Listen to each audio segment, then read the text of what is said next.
Assalamualaikum warahmatullahi wabarakatuh. Anak-anak, hari ini kita bertemu kembali. Bagaimana kabarnya anak-anak di rumah? Mudah-mudahan baik, sehat selalu, dan tetap semangat. Baiklah, sebelum acara materi pembelajaran hari ini saya sampaikan, mari kita awali dulu dengan bacaan doa. Mudah-mudahan dengan doa ini kita bisa mengikuti pembelajaran ini dengan sebaik-baiknya dan dijadikan ilmu yang bermanfaat. Amin. إلى حضرة النبي المصطفى محمد صلى الله عليه وسلم وإلى شيخ القدير البغدادي وإلى كجاش معشارين وإلى مؤسس LTI Komsari Malang, Bapak dan Ibu Dewan Guru SMP AD Malang, keluarga besar siswa-siswi SMP AD Malang. Syaurin dalamul Fatihah. A'udzu billahi minasyaitonir rajim. Bismillahirrahmanirrahim. Alhamdulillahirabbil alamin arrahmanir rahim maliki yaumiddin. إياك نعبد وإياك نستعين اهدنا الصراط المستقيم صراط الذين أنعمت عليهم غير المغضوب عليهم ولا الضالين. بسم الله الرحمن الرحيم. رضيت بالله ربا وبالإسلام دينا وبمحمد نبيا ورسولا ربي زدني علما وارزقني فهما واجعلني من عبادك الصالحين. بسم الله الرحمن الرحيم. اللهم صل صلاة كاملة وسلم سلاما تاما على سيدنا محمد الذي تنحل به العقد وتنفرج به الكرب وتقطع به الحوائج وتنال به الرغائب وحسن الخاتم وتستغفر بوجه الكريم وعلى آله وصحبه في كل لمحة ونفس بعدد كل معلوم لك برحمتك يا أرحم الراحمين.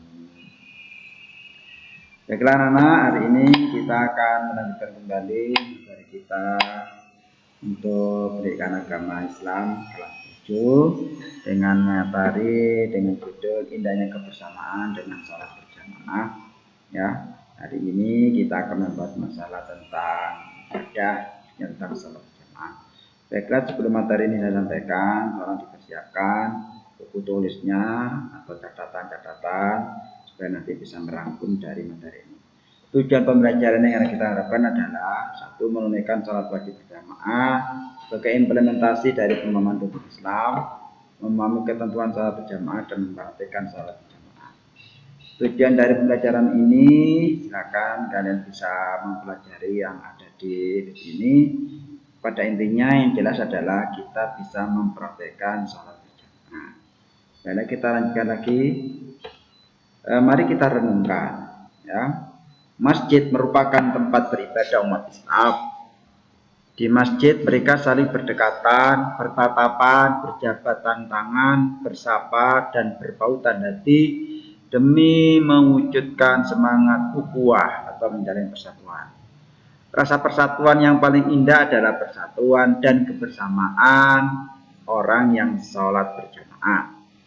Salat dipimpin satu imam, sama-sama bermunajatnya kepada Allah Subhanahu wa taala, membaca kitab suci yang satu dan menghadap ke kiblat yang sama.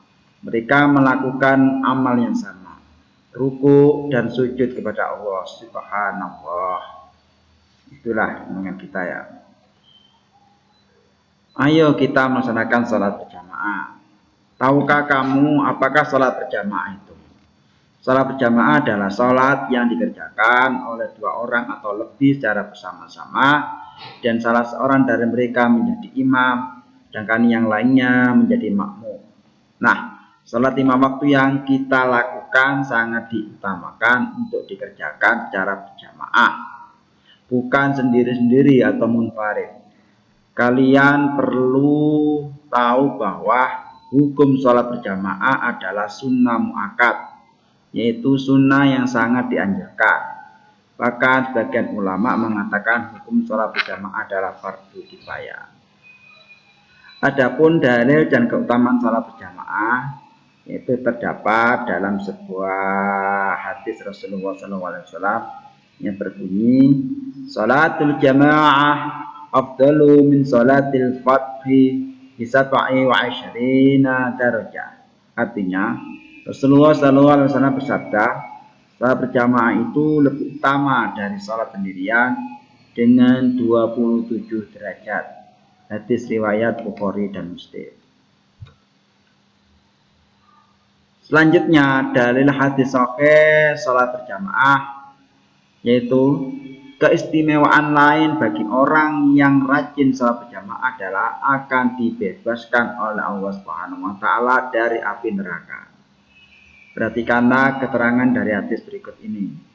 An Anas bin Malik radhiyallahu anin Nabi sallallahu alaihi wasallam annahu kana yaqulu man shalla fi masjidin jama'atan arba'ina lailatan la tafutuhu rak'atu al-ula min salatil isya'i kataballahu lahu biha itqam minan nar. Rawahu Ibnu Majah. Artinya dari Anas bin Malik radhiyallahu an dari Nabi Muhammad sallallahu alaihi wasallam, sesungguhnya beliau bersabda, barang siapa sholat di masjid dengan berjamaah selama 40 malam dan tidak pernah tertinggal pada rakaat pertama dari sholat isya, maka Allah akan membebaskan baginya dari api neraka. Hadis riwayat Ibnu Majah. Syarat-syarat mendirikan sholat berjamaah. Yang pertama harus ada imam atau pemimpin dalam sholat. Yang kedua ada makmum, yaitu orang yang mengikuti atau jamaah sholatnya. Yang ketiga sholat jamaah itu dikerjakan dalam satu majelis atau satu tempat. Yang keempat sholat makmumnya itu sesuai dengan sholatnya imam. Itu syarat-syarat sholat berjamaah. Berikutnya lagi, siapakah yang disebut imam dalam sholat itu? Imam adalah orang yang memimpin sholat berjamaah. Itu artinya imam. Ya. Syarat-syarat menjadi imam sholat. Yang pertama, orang itu sudah balik atau berakal sehat. Yang kedua, fasih dan hafal bacaan sholat dan paling luas wawasan agamanya dibandingkan dengan yang lainnya. Dan yang ketiga, tidak sedang bermakmum kepada orang lain. Dan yang keempat, mengetahui syarat dan rukun serta hal-hal yang membatalkan sholat. Dan yang kelima, imam pria, maka makmumnya pria dan wanita. Sedangkan imam wanita, maka makmumnya hanya untuk wanita saja. Itu tadi syarat-syarat menjadi makmum. Syarat-syarat menjadi imam. Apakah yang disebut dengan makmum itu? Makmum adalah orang yang mengikuti imam dalam sholat berjamaah. Sedangkan syarat-syarat menjadi makmum antara lain, satu, seorang makmum itu harus berniat mengikuti imam. Dan yang kedua, makmum itu tidak boleh mendahului gerakan imam. Yang ketiga, sholatnya makmum sesuai dengan sholatnya imam. Yang keempat, mengikuti imam dalam segala gerakan sholat. Yang kelima, seorang makmum harus berada di belakang imam dalam satu majelis atau satu tempat. Yang keenam, tidak bermakmum kepada imam yang batal sholatnya. Itu syarat-syaratnya makmum. Sekarang macam-macam makmum. Makmum kita bagi menjadi dua. Yang pertama itu makmum masbuk. Makmum masbuk adalah makmum yang tidak sempat membaca surat Al-Fatihah bersama imam di rakaat pertama atau makmum yang terlambat. Jadi makmum masbuk itu makmum yang terlambat.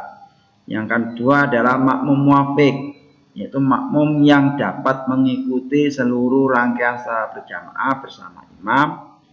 Jadi makmum yang tidak terlambat. Sholat-sholat yang bisa dikerjakan secara berjamaah antara lain, satu, sholat fardu 5 waktu, yaitu subuh, zuhur, asar, maghrib, dan isya. Yang kedua, sholat Jumat. Yang ketiga, sholat sunnah tarawih. Sedangkan yang keempat, sholat sunnah witir. Yang kelima, sholat idain atau sholat idul fitri atau idul adha. Sedangkan yang keenam, sholat jenazah. Sholat jenazah itu boleh dilakukan dengan berjamaah, sendirian juga boleh. Yang ketujuh, sholat istisqa, yaitu sholat minta hujan. Biasanya sholatnya di tengah lapangan, dilakukan secara bersama-sama dengan cara berjamaah.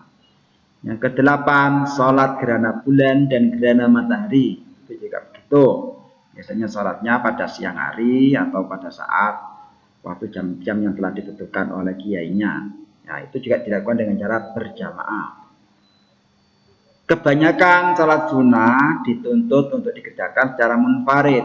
Sedangkan menurut jumhur ulama, sholat fardu sunnah muakkadah untuk dikerjakan berjamaah. Bahkan ada yang mengkategorikan fardu ain. Halangan sholat berjamaah. Jamaah bisa dikatakan boleh ditinggal apabila memiliki sebab-sebab. Yang pertama yaitu hujan yang mengakibatkan susah menuju ke tempat sholat berjamaah, atau kita tidak bisa ke masjid, mungkin kita bisa sholat berjamaah di rumah dengan keluarga kita. Yang kedua, angin kencang yang membahayakan. Angin kencang yang membahayakan, makanya kita tidak bisa pergi ke musola atau ke masjid, kita boleh sholat sendirian atau bahkan sholat berjamaah di dalam rumah. Yang ketiga, sakit yang mengakibatkan susah berjalan menuju masjid. Yang keempat, ketika makanan sudah terhidang dan perut terasa lapar. Jadi kalau kita dalam posisi lapar, mending kita makan dulu, baru kita sholat. Yang kelima, ingin buang air besar atau buang air kecil. Jadi kita biasanya istilah orang Jawa kebelet atau kebelet pipis, sedangkan jamaknya sudah mulai, nah kita juga berhalangan. Atau setelah itu kita bisa melakukan sholat berjamaah dengan imam atau jamaah yang lainnya. Tata cara sholat berjamaah berdasarkan contoh di atas, maka praktik sholat wajib berjamaah adalah sebagai berikut. Sholat berjamaah diawali dengan adzan dan iqomah, tetapi kalau tidak memungkinkan cukup dengan iqomah saja. Dan yang kedua, barisan sholat atau shaf di belakang imam diisi oleh jamaah laki-laki, sementara jamaah perempuan berada di belakangnya.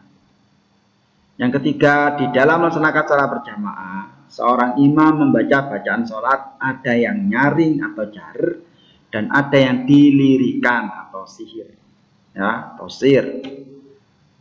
Bacaan yang dinyaringkan antara lain yaitu bacaan takbiratul ihram, takbir intiqal, tasmi, dan salam. Takbir ihram itu takbir ketika pertama Allahu Akbar. Kalau takbir istiqal itu takbir pergantian dari gerakan, namanya dari kita mau ruku, kita takbir, kita bangun dari ruku, kita tasmi, namanya tasmi itu sami Allahu liman hamidah, itu dikeraskan. Kita mau sujud, kita takbir intiqal, dan bacaan salam. Sedangkan bacaan Al-Fatihah dan ayat-ayat Al-Quran pada 2 rakaat pertama sholat maghrib, isya, dan subuh. Begitu juga dengan sholat Jumat, gerhana istisqa, dan waria, tarawih, dan witir. Itu bacaannya dikeraskan atau dinyaringkan. Bacaan amin bagi imam dan makmum setelah imam selesai membaca Al-Fatihah juga dinyaringkan atau dikeraskan. Makmum harus mengikuti gerakan imam dan tidak boleh mendahului gerakan imam. Yang kelima, terakhir, setelah salam, imam dan makmum membaca zikir dan doa sendiri-sendiri atau boleh bersama-sama dengan makmum sebagai pembelajaran. Itu tata cara salat berjamaah. Hikmah salat berjamaah, ya. Satu, melatih kita untuk berdisiplin atau melatih kedisiplinan umat Islam. Yang kedua, menumbuhkan rasa kekompakan dan persatuan dengan umat Islam. Dan yang ketiga, menumbuhkan rasa ketaatan kepada pemimpin. Dan yang keempat, memupuk tanggung jawab terhadap umat Islam, ya, yang secara keseluruhan. Dan kelima, mendidik umat Islam untuk saling memaafkan dan saling mendoakan. Alhamdulillah, anak, itu tadi materi-materi yang saya sampaikan. Mudah-mudahan materi yang seperti tadi semoga bermanfaat. Mari kita tutup dengan doa wal asri. Semoga ilmu yang kita lakukan tadi semoga bermanfaat. Amin. Bismillahirrahmanirrahim. Wal asri innal insana lafi khusrin illa alladziina amanu wa 'amilus shalihati wa tawassaw bil haqqi wa tawassaw bis sabr. Walhamdulillahirabbil alamin. Terima kasih, tetap di rumah, jaga jarak dan jaga kesehatan. Ingat, tetap jaga kondisi. Kalau kalian keluar rumah tetap menggunakan masker. Terima kasih. Assalamualaikum warahmatullahi wabarakatuh.